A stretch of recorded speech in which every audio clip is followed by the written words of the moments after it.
Hello everybody. ఇవాళ మనం discuss చేసుకోబోతున్న topic protem speaker.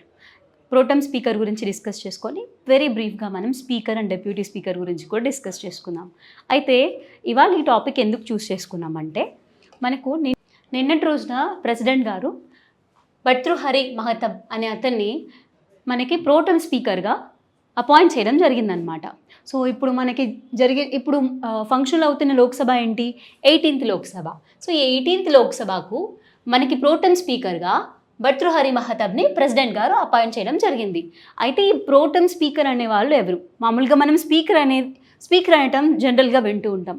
But pro tem speaker ఏంటి? కాన్స్టిట్యూషనల్ ప్రొవిజన్స్ ఏంటి? వీళ్ళని ఎవరు అపాయింట్ చేస్తారు? వీటి గురించి కొంచెం డీటెయిల్గా డిస్కస్ చేసుకుందాం. అపాయింట్మెంట్ గురించి ఆల్రెడీ చెప్పేసుకున్నాం, ప్రెసిడెంట్ గారు అపాయింట్ చేస్తారని చెప్పి. దాని తర్వాత ఇక్కడ మనకు ఒక టర్మ్ కనిపిస్తుంది, 7 time MP అని కనిపిస్తుంది. సో అంటే ఇప్పుడు ఈ ప్రోటమ్ స్పీకర్ అవ్వడానికి ఏమైనా ఎలిజిబిలిటీ ఉండాలా, అలాంటిది ఏమైనా కాన్స్టిట్యూషన్లో డిఫైన్ చేసి ఉందా అనేది చూద్దాం. జనరల్గా ఏంటంటే మనకి ప్రోటమ్ స్పీకర్ గురించి కాన్స్టిట్యూషన్లో ఏదైనా మెన్షన్ ఉందా అంటే డైరెక్ట్ మెన్షన్ లేదనమాట. అంటే ప్రోటమ్ స్పీకర్ అనే వర్డ్ కాన్స్టిట్యూషన్లో ఉందా అంటే లేదు అని చెప్పాలి. బట్ ఏ ఆర్టికల్స్ కింద వీళ్ళని అపాయింట్ చేయడం జరుగుతుందంటే ఆర్టికల్ 95 ప్రకారం మనకి లోక్సభలోను, ఆర్టికల్ 180 ప్రకారం మనకి లెజిస్లేటివ్ అసెంబ్లీస్లోనూ వీటిని అపాయింట్ చేయడం జరుగుతుందన్నమాట. అయితే ఈ ప్రోటమ్ స్పీకర్ అపాయింట్ చేయడానికి ఈ ఆర్టికల్స్ ఉన్నాయని చెప్పుకున్నాం. అసలు ఈ ఆర్టికల్స్లో ఏమున్నాయి? అసలు స్పీకర్ ఉండగా ప్రోటమ్ స్పీకర్ ఎందుకు వస్తారు అనేది క్వశ్చన్. అయితే ఇప్పుడు మనకి నార్మల్గా ఎప్పుడైనా కానివ్వండి, అసెంబ్లీ డిజాల్వ్ అయినా లేకపోతే మనకి లోక్సభ డిజాల్వ్ అయినా కూడా అక్కడ మనకి మెంబర్స్ అందరూ కూడా ఆ మెంబర్షిప్ నుంచి తొలగిపోవడం జరుగుతుందన్నమాట. Once assembly or Lok Sabha dissolve అయితే, బీట్ వాళ్ళు నో కాన్ఫిడెన్స్ మోషన్ ద్వారా కాన్ఫిడెన్స్ పోగొట్టుకున్నప్పుడు కానీ, లేకపోతే మనకి 5-year టర్మ్ అయిపోయినప్పుడు కానీ వీళ్ళు ఆ మెంబర్షిప్ నుంచి వెళ్ళిపోవడం జరుగుతుంది. అయితే అప్పుడు ఆ పర్టిక్యులర్ లోక్సభ ఆర్ అసెంబ్లీ ఏదైతే ఉందో ఇప్పటివరకు ఫంక్షనల్గా ఉండి డిజాల్వ్ అవుతున్నది, ఆ లోక్సభ ఆర్ అసెంబ్లీకి స్పీకర్స్ ఉంటారు. సో ఆ స్పీకర్స్ వాళ్ళు వెంటనే రిజైన్ చేయరు అనమాట. వాళ్ళు ఇంకా కొంత టర్మ్ ఎక్స్టెండ్ అవుతారు. అది ఎక్కడి నుంచి ఉంది అంటే, ఈ ప్రొవిజన్ ఎక్కడి నుంచి ఉందంటే మనకి ఆర్టికల్ 94 కింద ఉందన్నమాట. ఆర్టికల్ 94 ఆఫ్ ఇండియన్ కాన్స్టిట్యూషన్ ఏం చెప్తుందంటే, when ever house of people is dissolve, మనం ఇందాక చెప్పుకున్నట్టు పీపుల్ హౌస్ అంటే లోక్సభ డిజాల్వ్ అయినప్పుడు స్పీకర్ తన ఆఫీస్ని వెంటనే వెకేట్ చేయడు until immediately before the first meeting of the house of people after the dissolution. అంటే మొన్న 18th లోక్సభ నిన్న ఫస్ట్ టైం జరుగుతుంది కదా. సో అంతకు ముందు వరకు కూడా మనకి స్పీకర్ అనే అతను తన ఆఫీస్ని వెకేట్ చేయకుండా కంటిన్యూ అవడం జరుగుతుంది, unlike the other members of the Lok Sabha. So ఇది కాన్స్టిట్యూషనల్ మెన్షన్ ఉంది. అయితే ఇప్పుడు ఓకే, స్పీకరు వెకేట్ చేయడు, బట్ ఇక్కడ ఏమని చెప్పుకుంటున్నాము, ఫస్ట్ మీటింగ్ ముందు వెకేట్ చేయాలి. అంటే ఫస్ట్ మీటింగ్లో ఎవరు ఉండరు అనమాట. ఈ ఫస్ట్ మీటింగ్లో మనకి హౌస్ని ప్రిసైడ్ చేయడానికి అండ్ మెయిన్లీ మనకి ఏంటంటే కొత్త మెంబర్స్ ఉంటారనమాట. ఎంపీస్ కానివ్వండి, లేకపోతే మనకి అసెంబ్లీలో ఎమ్మెల్యేస్ కానివ్వండి, వాళ్ళని ప్రిసైడ్ చేయాలి. అండ్ ఇంకొకటి ఏంటంటే వాళ్ళకి ఓత్ అనేది కండక్ట్ చేయాలి. సో వీటన్నిటికీ మెయిన్గా మనము ప్రోటమ్ స్పీకర్ని అపాయింట్ చేస్తాము. అయితే మనం చెప్పుకున్నాము ఆర్టికల్ 95 అండ్ 180లో ఈ ప్రోటమ్ స్పీకర్ గురించి ఇండైరెక్ట్ మెన్షన్ అనేది ఉంది అని. అయితే ఇందులో ఏముందంటే ఆర్టికల్ 95 కింద whenever the post of speaker or deputy speaker is vacant in Lok Sabha, then president has the discretion to appoint any person as presiding officer. So ఎప్పుడైతే speaker కానీ డెప్యూటీ స్పీకర్ పొజిషన్ కానీ vacant ఉంటుందో లోక్సభలో, ఆ టైంలో president తనకి ఇష్టం వచ్చిన వాళ్ళని ప్రెసైడింగ్ ఆఫీసర్గా అపాయింట్ చేసే పవర్ ఉంటుందన్నమాట. అదే అసెంబ్లీలో అయితే స్పీకర్ ఆ డెప్యూటీ స్పీకర్ పొజిషన్ అనేది అసెంబ్లీలో వేకెంట్ ఉంటే గవర్నర్కి డిస్క్రిప్షన్ ఉంటుంది. అయితే మనకి ఇక్కడ ఒక డౌట్ ఉంటుంది, జనరల్గా ఆబ్సెంట్కి వేకెంట్కి డిఫరెన్స్ అనేది మనం గమనించాలి. జనరల్గా ఇప్పుడు ఏదైనా లోక్సభ కానీ అసెంబ్లీ కానీ ఫంక్షనల్లో ఉంటే స్పీకర్ డెప్యూటీ స్పీకర్ వీళ్ళిద్దరూ ఆబ్సెంట్ అయి ఉంటారనమాట. అంటే their positions are not vacant but they are absent. అట్లాంటప్పుడు ఈ హౌసెస్లో మనకి ప్యానల్ ఆఫ్ మెంబర్స్ ఉంటారు. వాళ్ళు they are not more than 10 members. ఈ 10 మెంబర్స్ ప్యానెల్లో ఉన్న వాళ్ళు ఎవరో ఒకరు ఈ హౌసెస్ని ప్రిసైడ్ చేయొచ్చు. అయితే ఈ 10 మెంబర్స్ని ఎవరు అపాయింట్ చేస్తారంటే మనకి స్పీకర్. లోక్సభలో అయితే స్పీకర్ వాళ్ళని నామినేట్ చేస్తాడు లోక్సభ మెంబర్స్లోనే. అలాగే మనకి అసెంబ్లీలో కూడా ఉంటుందన్నమాట. సో ఈ 95 కింద ప్రెసిడెంట్కి ప్రోటెం స్పీకర్ని అపాయింట్ చేసే డిస్క్రిప్షన్ ఉంటుంది. బట్ ఇక్కడ మనం ఇందాక ఒకటి చెప్పుకున్నాం 7 టైమ్ ఎంపీ అని చెప్పి. సో ఇక్కడ ఏమైనా ఎలిజిబిలిటీ ఉండాలా ప్రెసిడెంట్ అపాయింట్ చేయడానికన్నా అంటే యాక్చువల్గా డిస్క్రిప్షన్ అని చెప్పాం, అంటే ప్రెసిడెంట్ ఇష్టం. కాకపోతే మనం జనరల్గా ఏం కన్వెన్షన్ ఫాలో అవుతామంటే సీనియారిటీ ప్రకారం ఎవరైతే ఎక్కువ సీనియర్గా ఉంటారో ఆ ఎంపీని మనం జనరల్గా ప్రోటెం స్పీకర్గా అపాయింట్ చేసుకునే కన్వెన్షన్ ఉంటుంది. బట్ ఇది చాలాసార్లు వైలేట్ అయిందనమాట. ఈవెన్ ఇప్పుడు 18th లోక్సభలో కూడా ఇతను 7th టర్మ్ ఎంపీ అని చెప్పుకున్నాం. బట్ ఇంకా కొంతమంది ఉన్నారు. సురేష్ అనే ఎంపీ, ఇతను 8th టైం ఎంపీగా ఉన్నాడనమాట. అలాగే ఇంకొక ఎంపీ కూడా ఉన్నాడు 8th టైం సర్వింగ్ అనమాట ఎంపీగా. సో వీళ్ళందరూ కూడా సీనియారిటీ టర్మ్స్లో భర్తృహరి మహతాబ్ కన్నా ఇంకా సీనియారిటీ లెవెల్ ఎక్కువ ఉందన్నమాట. కానీ ఈసారి కూడా ఈ కన్వెన్షన్ని మనకి గవర్నమెంట్ అనేది ఫాలో అవ్వలేదు. అయితే ఇక్కడ ఇంకో క్వశ్చన్ ఏంటంటే ఇప్పుడు ఈ ప్రోటెం స్పీకర్ అపాయింట్ చేసిన తర్వాత ఎన్ని రోజులు అతను ఫంక్షనల్గా ఉంటాడు, ఆర్ ఈ పొజిషన్ అనేది ఎంతవరకు ఉంటుంది అనేది. అంటే మనకి జనరల్గా ఈ ప్రోటెం స్పీకర్ ఎవరైతే ఉన్నాడో అతను ప్రెసిడెంట్ని అపాయింట్ చేస్తారు, ప్రెసిడెంట్ ద్వారా అపాయింట్ అవుతారు. అండ్ అతను న్యూలీ ఎలక్టెడ్ లోక్సభని ప్రిసైడ్ చేస్తారు. ఇందాక ఆల్రెడీ డిస్కస్ చేసుకున్నాం. ఇతను మొత్తం ఇక్కడ ఎలక్టెడ్ మెంబర్స్కి ఓట్ చేయించిన తర్వాత మనకి ఏమవుతుందంటే న్యూ స్పీకర్ని ఎలెక్ట్ చేసుకోవడం జరుగుతుంది. సో ఈ న్యూ స్పీకర్ ఎప్పుడైతే ఎలెక్ట్ అవుతాడో అప్పటి నుంచి ఈ ప్రోటెం స్పీకర్ ఆఫీస్ అనేది మనకి ఇట్ సీజెస్ టు ఎగ్జిస్ట్ అనమాట. సో ఇది ఒక టెంపరీ ఆఫీస్ లాగానే మనకి వర్క్ అవుతుంది అనమాట. వన్స్ స్పీకర్ ఎలెక్ట్ అవ్వగానే ఈ ప్రోటెం స్పీకర్ అనేది పొజిషన్ పోతుంది. అయితే ఇప్పుడు ఈ స్పీకర్ ఎవరైతే ఉన్నారో వీళ్ళకి సపరేట్ ఓత్ ఉండదు. సపరేట్ ఓత్ అంటూ ఏముండదు కాన్స్టిట్యూషన్లో.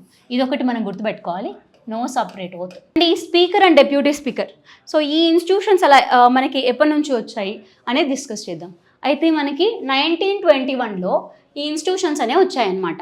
Speaker and deputy speaker under government of India act 1990. వీటిని మనం మాంటెగో చెమ్స్ఫోర్డ్ రిఫార్మ్స్ అని కూడా అంటాం కదా. అప్పుడు ఇన్స్టిట్యూషన్స్ ఇవి వచ్చిన తర్వాత, రైజ్ అయిన తర్వాత, ఒరిజినేట్ అయిన తర్వాత వాళ్ళని ప్రెసిడెంట్ అండ్ డెప్యూటీ స్పీకర్ అని పిలిచేవాళ్ళం. ఈ నామెన్క్లేచర్ మనకి 1947 వరకు కంటిన్యూ అయింది. యాక్చువల్గా 1921 కన్నా ముందు గవర్నర్ జనరల్ ఆఫ్ ఇండియాగా ఎవరైతే సర్వ్ చేస్తారో వాళ్ళే మనకి సెంట్రల్ లెవెల్లో లెజిస్లేటివ్ కౌన్సిల్ని ప్రిసైడ్ చేసేవాళ్ళు.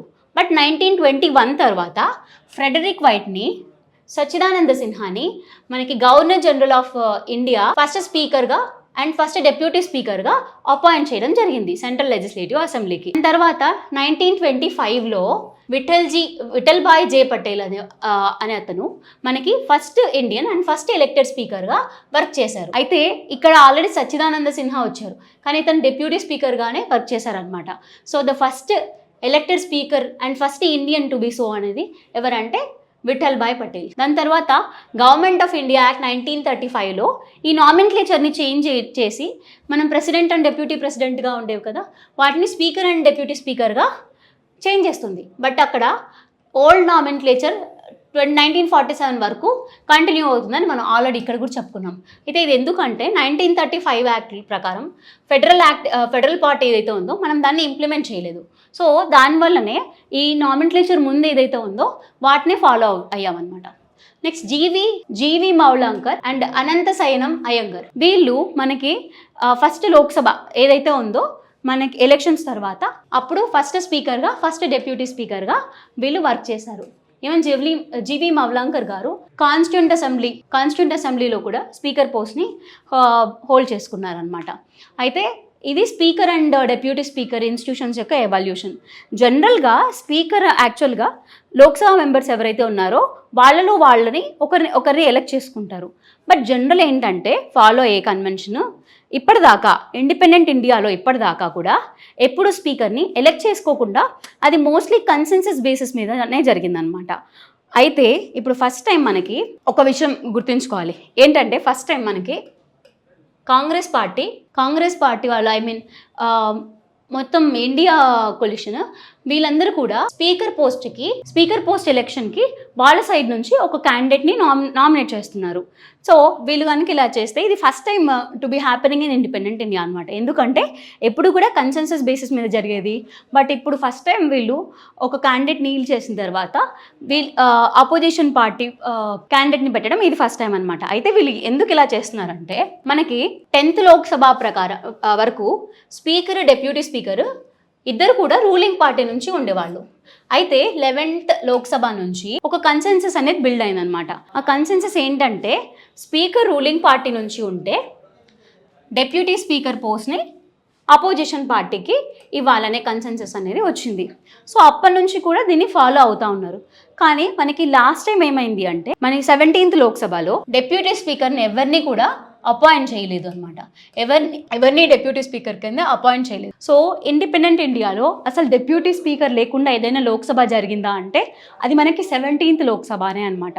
అందువల్లనే ఈ లాస్ట్ టైం అపోజిషన్ వాళ్ళు డెప్యూటీ స్పీకర్ పోస్ట్ని కోల్పోయారు కనుక వాళ్ళు ఈసారి ఫస్ట్ టైం వాళ్ళ సైడ్ నుంచి ఒక క్యాండిడేట్ని స్పీకర్ కూడా ఎలక్షన్స్లో పెడదామనుకుంటున్నారు. అయితే ఇక్కడ ఫస్ట్ మనకి కొన్ని ఇంపార్టెంట్ పాయింట్స్ చెప్పుకుందాము స్పీకర్ గురించి. స్పీకర్ని ఎప్పుడైనా కనుక రిమూవ్ చేయాలంటే ఒక ప్రొసీజర్ ఉందన్నమాట. అదేంటంటే స్పీకర్ని ఎప్పుడు రిమూవ్ చేయాలనుకున్నా ఒక రెజల్యూషన్ పాస్ చేయాలి. ఆ రెజల్యూషన్ అనేది majority of all members of Lok Sabha. So ఆ రెజల్యూషన్ కూడా జస్ట్ పాస్ చేయడం అనేది ఫస్ట్ ఎలా జరగాలంటే ఫస్ట్ 14 days అడ్వాన్స్ నోటీస్ ఇవ్వాలి. ఆ అడ్వాన్స్ నోటీస్ ఇచ్చిన తర్వాత ఈ రెజల్యూషన్ని పాస్ చేయాలి. అది కూడా majority members of Lok Sabha pass చేయాలన్నమాట. అయితే ఇంకొకటి ఏంటంటే మనకి స్పీకర్కి అడిషనల్ పవర్ ఇంకొకటి ఉంటుంది. అదేంటంటే డిస్క్వాలిఫికేషన్. ఎవరైనా డిస్క్వాలిఫికేషన్ చేసే పవర్స్ మనకి స్పీకర్ చేతిలో ఉంటాయి. అయితే 1992లో సుప్రీంకోర్టు జడ్జ్మెంట్ ఏం చెప్పింది, ఇంతకుముందు ఈ డిస్క్వాలిఫికేషన్ కేసులో మనకి స్పీకర్కి ఫైనల్ పవర్స్ ఉండేవి అని ఇంటర్ప్రెట్ చేసేవాళ్ళు. బట్ 1992 సుప్రీంకోర్టు జడ్జ్మెంట్ ప్రకారం ఇలా ఏదైతే డిసిషన్ తీసుకున్నారో స్పీకర్ అది సబ్జెక్ట్ టు జ్యుడిషియల్ రివ్యూ అని చెప్పారు. Subject to judicial review. దాని తర్వాత speaker, business advisory committee, rules committee, general purposes committee, ఈ 3 పార్లమెంటరీ కమిటీస్కి గాను స్పీకరే తను స్వయంగా చైర్మన్గా వర్క్ చేయడం జరుగుతుంది. ఇంకా కొన్ని మనం ఇష్యూస్ ఏమైనా ఉన్నాయా ఈ స్పీకర్ ఆఫీస్కి కానీ ఇన్స్టిట్యూషన్కి కానీ రిలేటెడ్ అంటే ఉన్నాయి ఖచ్చితంగా. మనకి ఇందాక చెప్పుకున్నాం ఆర్టికల్ 93 అండ్ ఆర్టికల్ 178 ఏం చెప్తాయంటే speaker and deputy speaker election గురించి చెప్తాయి.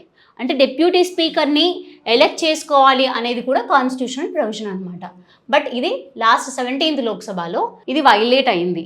అండ్ సెకండ్ థింగ్ ఏంటంటే స్పీకర్కి ఏదైనా బిల్ని మనీ బిల్లా కాదా అని డిసైడ్ చేసే డిస్క్రిప్షన్ ఉంటుంది అనమాట. సో ఆధార్ బిల్ కూడా మనకి మనీ బిల్ లాగే పాస్ అయింది. అండ్ ఇంకొకటి ఏంటంటే ఇప్పుడు speaker he is not a neutral person అనమాట. He belongs to the ruling political party. అట్లాంటి టైంలో ఖచ్చితంగా పార్టీ ఇంట్రెస్ట్ అనేవి ప్రయారిటైజ్ అయ్యే ఛాన్సెస్ ఉన్నాయి నేషనల్ ఇంట్రెస్ట్ కంటే. అండ్ మనం ఇందాక డిస్కస్ చేసాం కదా disqualification power under anti defection అనేది మనకి స్పీకర్ చేతిలో ఉంటుందని చెప్పి. అయితే సెకండ్ ఏఆర్సీ ఏం రికమెండేషన్ ఇచ్చిందంటే ఈ డిస్క్వాలిఫికేషన్ పవర్ ఏదైతే ఉందో యాంటీ డిఫెక్షన్ లా కింద అది ప్రెసిడెంట్కి కానీ గవర్నర్కి కానీ వీళ్ళకి ట్రాన్స్ఫర్ అవ్వాలి. అండ్ వీళ్ళు కూడా దాన్ని election commission of India suggestions basis మీదుగా డిసైడ్ చేయాలని చెప్పి మనకి సెకండ్ ఏఆర్సీ కమిషన్ రికమెండేషన్ ఇచ్చిందనమాట. సో ఇది మనకి ప్రోటెమ్ స్పీకర్ అండ్ క్విక్లీ మనకి డెప్యూటీ స్పీకర్ అనే పొజిషన్ కాన్స్టిట్యూషన్లో ఉంది. దాని తర్వాత ఆయన కాన్స్టిట్యూషనల్ ఆర్టికల్ ఏంటి 178 అనమాట. నెక్స్ట్ ప్రోటెమ్ స్పీకర్ గురించి ఏ ప్రొవిజన్ అనేది ఈ మెన్షన్ అనేది లేదు, అసలు ఈ వర్డే లేదు కాన్స్టిట్యూషన్లో. బట్ అండర్ ఆర్టికల్ 95, 180 కింద ప్రోటెమ్ స్పీకర్ అనే వాళ్ళు అపాయింట్ అవుతారు. వీళ్ళని అపాయింట్ చేసేది ప్రెసిడెంట్. అండ్ తర్వాత వాళ్ళు మిగిలిన వాళ్ళందరికీ కూడా ఓత్ చేస్తారు. దాని తర్వాత మనకి స్పీకర్తో ఉన్న ఇష్యూస్ ఏంటి, పార్టీ ఇంట్రెస్ట్ అనేది ఎక్కువ ఉంటుంది నేషనల్ ఇంట్రెస్ట్ కన్నా. అండ్ సెకండ్ ఏఆర్సీ రికమెండేషన్ ప్రెసిడెంట్కి కానీ గవర్నర్కి కానీ ఈ పవర్ ఉండాలి. అండ్ ఇవి మనకి ప్రిలిమ్స్ ఓరియంటేషన్లో ఇంపార్టెంట్. లైక్ స్టేట్ ఎగ్జామ్స్కి ఫస్ట్ స్పీకర్ ఇండిపెండెంట్ ఇండియాకి ఎవరు, అండ్ తర్వాత ఇన్స్టిట్యూషన్స్ ఎప్పుడు ఆరిజినేట్ అయ్యాయి అనేది ఇంపార్టెంట్. సో అదనమాట మనకి స్పీకర్ వీటి గురించి. So thank you.